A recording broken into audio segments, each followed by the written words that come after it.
Buenas tardes, amigos, amigas de toda la región del Cibao. Buenas tardes a todos aquellos que por vía de la comunicación y las redes se han comunicado con nosotros para reconocer estas diferentes intervenciones que semana tras semana tenemos en Plata Informativa. En ese sentido, queremos en la tarde de hoy compartir y reflexionar con ustedes algunas ideas con relación a la ley 176-07, que es la ley de los gobiernos locales, la ley del Distrito Nacional, de los ayuntamientos municipales y de los distritos municipales. En ese sentido, queremos informar que esta ley 176-07 fue aquella que sustituyó la ley 5622, la ley que establecía una especie de autonomía a los ayuntamientos de la República Dominicana.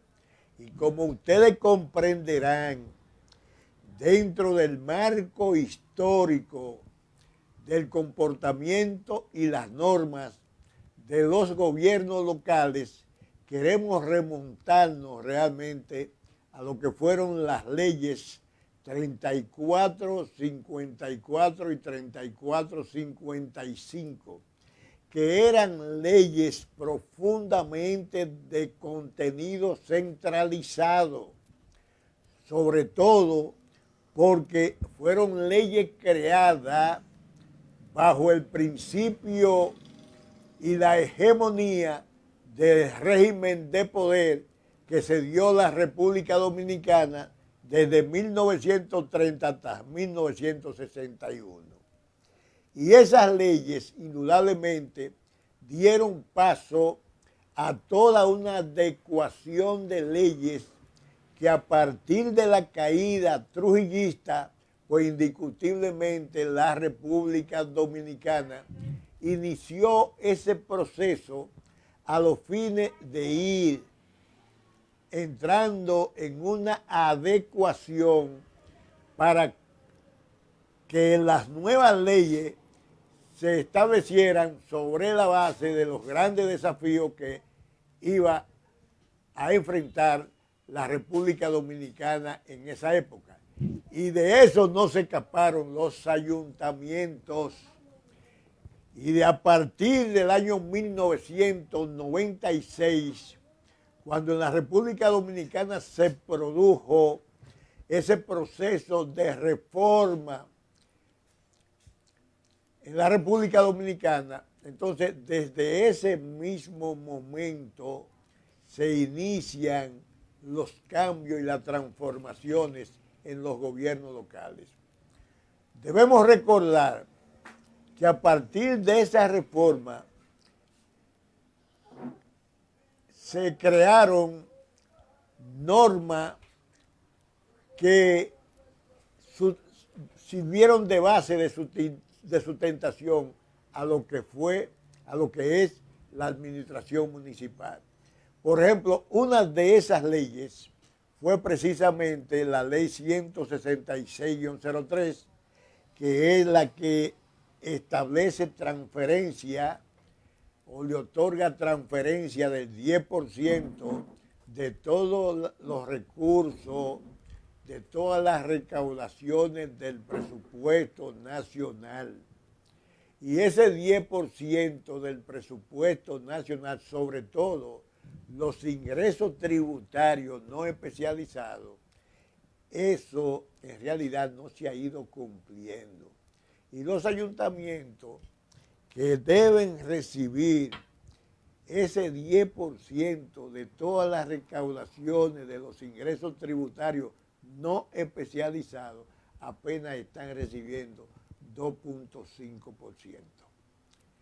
Otra ley importante que se creó dentro del marco del desarrollo institucional municipal fue la ley 170-07, que es la ley que establece realmente el presupuesto participativo. Y el presupuesto participativo no es más que un esquema financiero de participación popular y se centra básicamente en que usted como autoridad municipal le da participación a la ciudadanía en todo lo que se refiere discutir, formular y aplicar el presupuesto municipal. Por otra parte, esa ley 170-07 establece claramente que los ayuntamientos deben aplicar el 40% de todos los ingresos que recibe por concepto de la transferencia. Y ese 40% lo deben aplicar sobre todo en obras de infraestructura municipal. Por otra parte, existe la ley, como señalábamos, la 176-07, que es la ley de los ayuntamientos, de los distritos municipales, y que esa ley tiene una serie de normativas que la convierten en una verdadera herramienta para que los municipios, los gobiernos locales, usen desde el punto de vista de la planificación, la aplicación de una serie de mecanismos que tienden realmente a solucionar problemas fundamentales. Esa ley establece de que los ayuntamientos tienen la facultad de ordenar el territorio municipal. Los ayuntamientos tienen que observar desde el punto de vista de lo que significa todo este desorden que se ha establecido en el ordenamiento territorial municipal, cuando realmente no se establecen mecanismos de cómo iniciar y diferenciar la vocación de los terrenos. Los ayuntamientos tienen que observar también la situación migratoria que se produce desde el campo hacia la ciudad. Los ayuntamientos tienen que ser vigilantes en cuanto a la vocación de los terrenos. Y eso ha ido creando desafortunadamente una situación de desorden en el territorio municipal. Pero los ayuntamientos tienen que velar fundamentalmente por los bienes municipales. Los bienes municipales que no se pueden enajenar, los bienes municipales que es propiedad del municipio, y que eso en realidad, esos bienes municipales tienen un elemento fundamental que debe ser propiedad única y exclusivamente de los ciudadanos. Pero además, la ley 176-07 establece que la Telefónica, o sea, la compañía dominicana de teléfono Codetel, las demás compañías de comunicaciones tienen que entregarle un 3% de los ingresos brutos de cada una de esas compañías a los ayuntamientos. Pero también la compañía dominicana de electricidad tiene que entregarle ese 3% de los ingresos brutos que reciben por concepto de los usuarios de energía eléctrica. Y todo eso se quema de participación financiera, lo tienen que recibir los ayuntamientos por parte precisamente de esa compañía. Ahora bien, ¿cómo realmente nosotros partimos del criterio para definir los recursos que reciben los ayuntamientos y cómo se distribuyen esos recursos? A los ayuntamientos le ingresan recursos por concepto de la basura, de la recogida de los desechos sólidos, como se le llama. Recogen basura por concepto de la cantidad de mesas de billares que existen en cosas, por la cantidad de espectáculos que se celebran en Puerto Plata, por la cantidad de proventos municipales, por lo que reciben la gallera. Esos son ingresos que los reciben internamente los ayuntamientos. Y entonces, por la otra parte, está lo que señalábamos anteriormente de que reciben por concepto de una transferencia que le otorga el presidente o la presidencia de la República. Y esa transferencia, conforme a la ley 166-03, es de un 10% de los ingresos tributarios.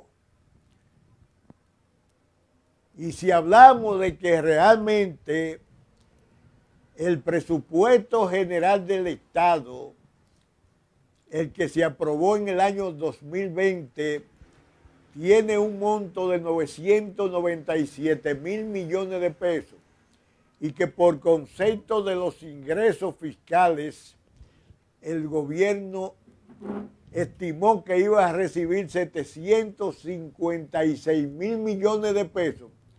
Yo pienso que en la medida en que se establecen estas reformas a ese presupuesto que se llama presupuesto complementario, de esa misma manera los ayuntamientos tienen que ir recibiendo los recursos en función de que ellos están incluso abogando por el cumplimiento de una ley.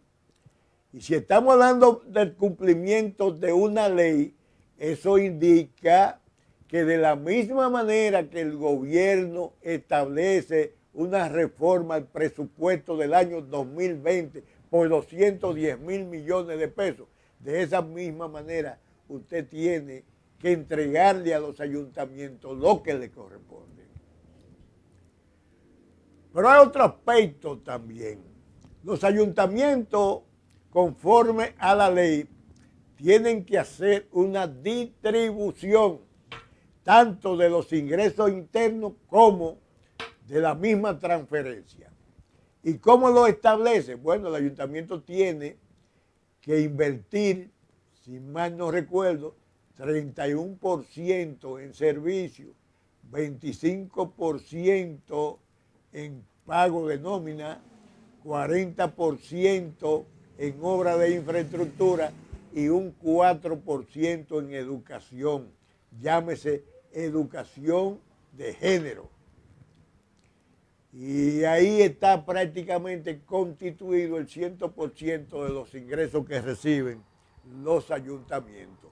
Pero por el otro lado, y hay que señalarlo, los ayuntamientos tienen necesariamente en la ley 176-07 una herramienta importante que conforme a uno de sus articulados, que creo que es el artículo 72 de la ley 176-07, es la conformación de mancomunidades.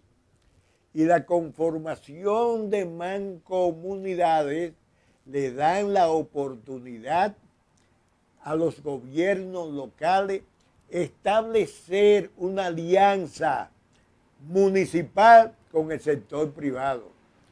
Y muchos municipios en la República Dominicana han establecido esa alianza y han constituido empresas municipales privadas también, con el concurso del sector privado.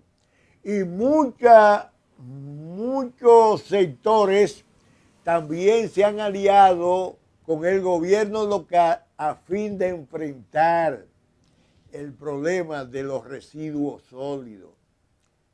Y también se han aliado a fin de ir creando un mecanismo que le permita aplicar política pública municipal que tiendan al desarrollo urbano. Una de las cosas que nosotros hemos observado realmente, cómo se ha dispuesto de los terrenos municipales.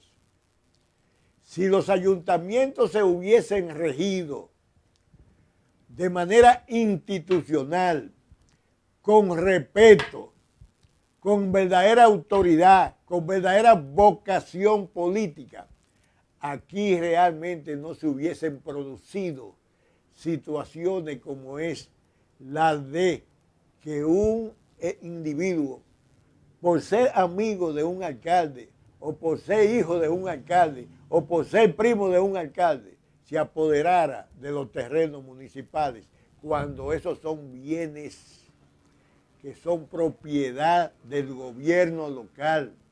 Y usted no puede abusar apoderándose de esos terrenos. Esos terrenos pueden convertirse realmente en recursos que van a alimentar las finanzas municipales. Usted no puede hacer uso de los bienes municipales. Usted no puede ir creando un ambiente de corrupción. Y todas esas cosas han pasado históricamente en todos los municipios del país. Y nadie se ha percatado de eso. Y nadie ha cuestionado eso. Y nadie ha enfrentado eso. Porque realmente nadie asume ese tipo de responsabilidad.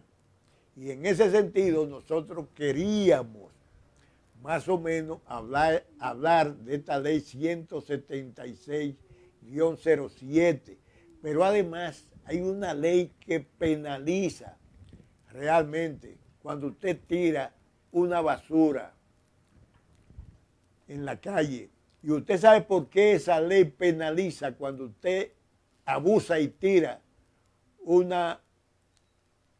desecho sólido en la calle. Porque, señores, yo no sé si ustedes se han dado cuenta, la basura es un elemento que afecta la salud del pueblo, del municipio, pero además en un pueblo que se ha convertido en uno de los polos turísticos más importantes del país, que es Puerto Plata, también afecta el turismo. Y si nosotros afectamos el turismo y afectamos la salud del pueblo, entonces le estamos creando problemas al municipio. Porque ¿cómo va a financiar realmente el municipio la salud del pueblo? ¿Y cómo va a crear un ambiente y un escenario atractivo desde el punto de vista turístico? Nunca lo va a crear. Y es por eso que nosotros también, en la medida en que estamos abordando y analizando el contenido de la ley 176-07, también le estamos señalando a los municipios que deben realmente respetar. No es posible también tener un desorden en el tránsito de Puerto Plata. Usted agarra de 1000 motoconchistas que tienen 1000 motores y usted le pregunta a un motoconchista si tiene realmente los papeles al día. ¿Cómo compró en realidad esa motocicleta? Si tienen matrícula. Y voy a hacer una apuesta. De esos 1000, si tienen 50 matrículas, vamos a regalarle un premio. Y si queremos iniciar todo un proceso de ir corrigiendo realmente el problema del transporte urbano en Puerto Plata, vamos a iniciarlo por ahí. Pero en la misma medida en que iniciamos la organización del transporte urbano. De esa misma medida también estamos aportando a la solución del problema de la delincuencia. Porque resulta que en Puerto Plata se han establecido motoconchistas que no son realmente de Puerto Plata y que vienen precisamente con el interés de explorar el medio de Puerto Plata, de ir creando las condiciones de conocimiento de lo que es Puerto Plata geográficamente. Y eso puede ser un instrumento y una información para lo que dirigen todo ese conjunto de mafia que existe en este país. Y es por eso que nosotros también le solicitamos al encargado de transporte del ayuntamiento municipal que inicie todo ese proceso. Y este proceso de ordenamiento territorial, de ordenamiento del tránsito, de respeto a las propiedades y bienes municipales, lo asumimos cuando realmente tenemos posiciones firmes y responsables que nos permitan en realidad establecer un mensaje que conecte con los intereses del municipio. De ahí es que nosotros entendemos que vamos a iniciar toda una política municipal que nos permita en estos momentos ir creando las condiciones para crear un escenario municipal que siempre beneficie los intereses de los puertoplateños. Vamos a entrarle al tránsito. Vamos a identificar realmente los motoconchistas que son de Puerto Plata y los que no son de Puerto Plata.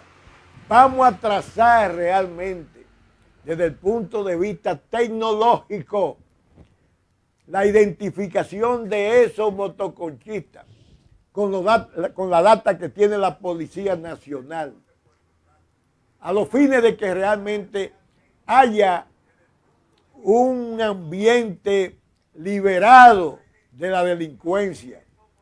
Ustedes saben en realidad cuánto en estos momentos son los puertoplateños que han perdido la vida como consecuencia de todo ese ambiente de delincuencia. Son muchos los puertoplateños que han perdido la vida. Y cuando usted hurga en la naturaleza de esos motoconchistas, resulta que no son de Puerto Plata, o son de Nagua, o son de Pedernales, o son de La Vega, o son de Santiago, pero no son puertoplateños.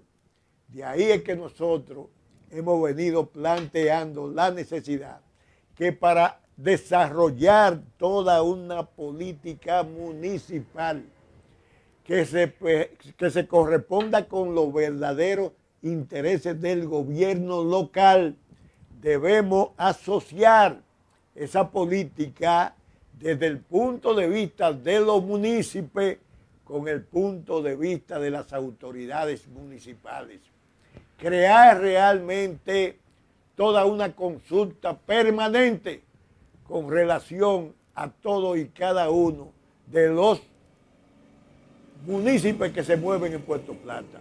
Yo pienso que sería una buena sugerencia de que la Policía Nacional visite todos los centros hospitalarios de Puerto Plata, pero también los hoteles de Puerto Plata, los hoteles en los barrios de Puerto Plata, y que en la medida en que usted se hospede en un hotel de esos, en esa misma medida tenga que entregar la cédula de identidad nacional. Y el dueño del hotel lleva esa cédula a la policía el otro día. Y que esa identificación sea objeto de una investigación para determinar realmente la naturaleza y la conducta de ese que se hospedó en el hotel. Pero también tenemos muchísimos haitianos ya conchando, no solamente en el motoconcho, sino también en el transporte de vehículos de 4 ruedas. Y nadie sabe realmente quiénes son esos haitianos. Y no estamos realmente denunciando esto por una concepción antihaitiana. No, estamos denunciando esto porque en Haití, ustedes recordarán que en el terremoto se fugaron aproximadamente 200 delincuentes peligrosos. ¿Y dónde fueron esos delincuentes? Ustedes pueden estar seguros que han estado en la República Dominicana. Y resulta que se han ido desarrollando prácticas delincuenciales donde participan haitianos que antes no se veían en la República Dominicana. No existe realmente una acción delincuencial donde no exista la presencia de un haitiano. Y se ha cruzado realmente la data del apresamiento de esos haitianos con la data que existe en Haití para determinar si se fugaron en esa época. Porque esa es una modalidad diferente a la que han venido aplicando los haitianos en cuanto a ejercer la práctica de la delincuencia. Y todas esas cosas, si queremos realmente, señores, si queremos realmente limpiar este país de la delincuencia, es necesario que en realidad se produzca una acción dentro del orden público que permita que ese orden público actúe con determinada acción y responsabilidad. Pero también le sugeriríamos al gobierno que esa policía, ese orden público, requiere de un mayor nivel de estructura salarial. Y si realmente no se le aumenta el sueldo a la policía va a ser víctima de la delincuencia. Pero también la policía va a acompañar a la delincuencia, porque es posible que la oferta salarial que le haga la delincuencia esté por encima de la oferta salarial que le hace el gobierno.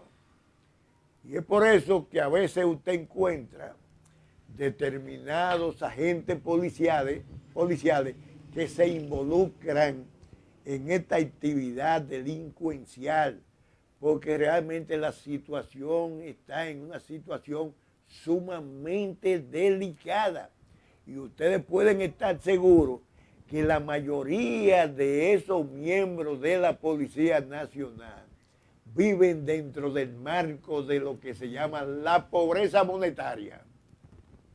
Y cuando hablamos de pobreza monetaria, nos encontramos definiendo esa pobreza monetaria como aquella familia que desde el punto de vista de la cantidad que conforman esa familia tienen ingresos insuficientes para financiar una canasta básica de consumo. Por eso no voy a cansarlo mucho en la tarde de hoy y le solicito que observen estas orientaciones con criterio de interpretación correcta y que ustedes se conviertan también en agentes de transmisión, de llevar las buenas ideas a los municipios y que los ayuntamientos también tengan la oportunidad de ejecutar su autoridad. Y una de las cosas importantes que nosotros estamos planteando, y creo que es importante también, de que la policía establezca un mecanismo de fiscalizar la gente que viene a Puerto Plata. Y que cuando se aloja en un hotel de segunda, tercera, cuarta categoría, la policía tenga que ir a buscar las informaciones de ese ciudadano que se hospedó en ese hotel. Y cruzar realmente esas informaciones con la misma data de la policía para determinar si tienen algo pendiente con la policía. Y eso sería un elemento importante para iniciar una ofensiva en contra de la delincuencia. Muchas gracias, que pasen buenas tardes.